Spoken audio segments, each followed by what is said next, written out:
Ayatollah Ali খামেনির জানাজাকে কেন্দ্র করে গোটা বিশ্বের নজর এখন ইরানে। মুসলিম বিশ্বের এই অবেসাংবাদিক নেতাকে শেষবারের মতো শ্রদ্ধা জানাতে তেহরানে হাজির হয়েছেন শতাধিক দেশের প্রতিনিধিরা। এদিকে খামেনির দাফন কার্যক্রম নিয়ে বিতর্কিত মন্তব্য করে নতুন করে আলোচনায় মার্কিন প্রেসিডেন্ট ডোনাল্ড ট্রাম্প। আরও বিস্তারিত জানাচ্ছেন মেহেদী হাসান।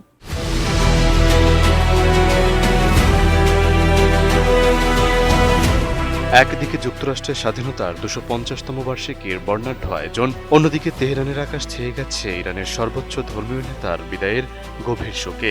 বিশ্ব রাজনীতির এই দুই চিরবৈরী দেশের সম্পূর্ণ ভিন্ন দুই পরিবেশের মাঝেই ডোনাল্ড ট্রাম্পের একটি মন্তব্য নতুন করে বিতর্কের জন্ম দিয়েছে। আমেরিকার মাউন্ট রাশমোরে যুক্তরাষ্ট্রের ২৫০তম স্বাধীনতা বার্ষিকীর উদ্বোধনী অনুষ্ঠানে দেয়া এক ভাষণে ইরান প্রসঙ্গে কথা বলেন মার্কিন প্রেসিডেন্ট ডোনাল্ড ট্রাম্প। এ সময় তিনি দাবি করেন যুক্তরাষ্ট্র একদিনেই ইরানকে ধরাশায়ী করেছে। তার ভাষায়, সে কারণেই এখন ইরান সমঝোতা করতে চায়। এ বিষয়ে তারা মরিয়া হয়ে উঠেছে। বক্তব্যের এক পর্যায়ে খামেনির রাষ্ট্রীয় দাফন নিয়েও মন্তব্য করেন তিনি। ট্রাম্পের ভাষায়, যুক্তরাষ্ট্র ভালো মানুষ বলেই তেহরানকে দাফন অনুষ্ঠানের জন্য ১ সপ্তাহের সময় দিয়েছে।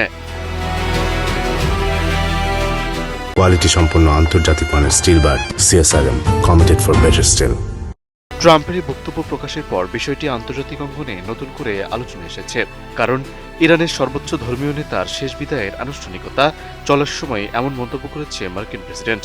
ফলে ওয়াশিংটন ও তেহরানের চলমান উত্তেজনাপূর্ণ সম্পর্ক আবারও আলোচনার কেন্দ্রে উঠে এসেছে। এদিকে ইরানে চলছে খামেনির শেষ বিদায়ের আনুষ্ঠানিকতা। শুক্রবার প্রথমবারের মতো প্রকাশ্যে আনা হয় তার কফিন। এরপর বিভিন্ন দেশ থেকে আসা প্রতিনিধি, কূটনৈতিক এবং নেতারা সেখানে উপস্থিত হয়ে শেষ শ্রদ্ধা জানান। শনিবার ও রোববার তেহরানের গ্র্যান্ড মুসল্লায় রাখা হচ্ছে তার কফিন, যাতে সাধারণ মানুষও শেষবারের মতো শ্রদ্ধা জানাতে পারেন। সেখানে প্রতিশোধের প্রতীক লাল পতাকা হাতে ইতোমধ্যে জড়ো হয়েছে হাজারো মানুষ। সব আনুষ্ঠানিকতা শেষ হলে পর্যায়ক্রমে খামেনির মরদেহ নেওয়া হবে কোম, ইরাকের নাজাফ এবং কারবালায়। পরে সেখান থেকে ইরানের মাজদা শহরে নেওয়া হবে তাকে। সেখানেই ইমাম রেজার মাজার প্রাঙ্গণে দাফন করা হবে ইরানের এই প্রয়াত নেতাকে। এমন এক সময় ট্রাম্পের এই মন্তব্য বিশ্বজুড়ে দৃষ্টি কেড়েছে। একই সঙ্গে ইরানের রাষ্ট্রীয় দাফন কার্যক্রম ও যুক্তরাষ্ট্র ইরান সম্পর্ক নিয়েও নতুন করে আলোচনা শুরু হচ্ছে। মেহেদী হাসান, ATN নিউজ।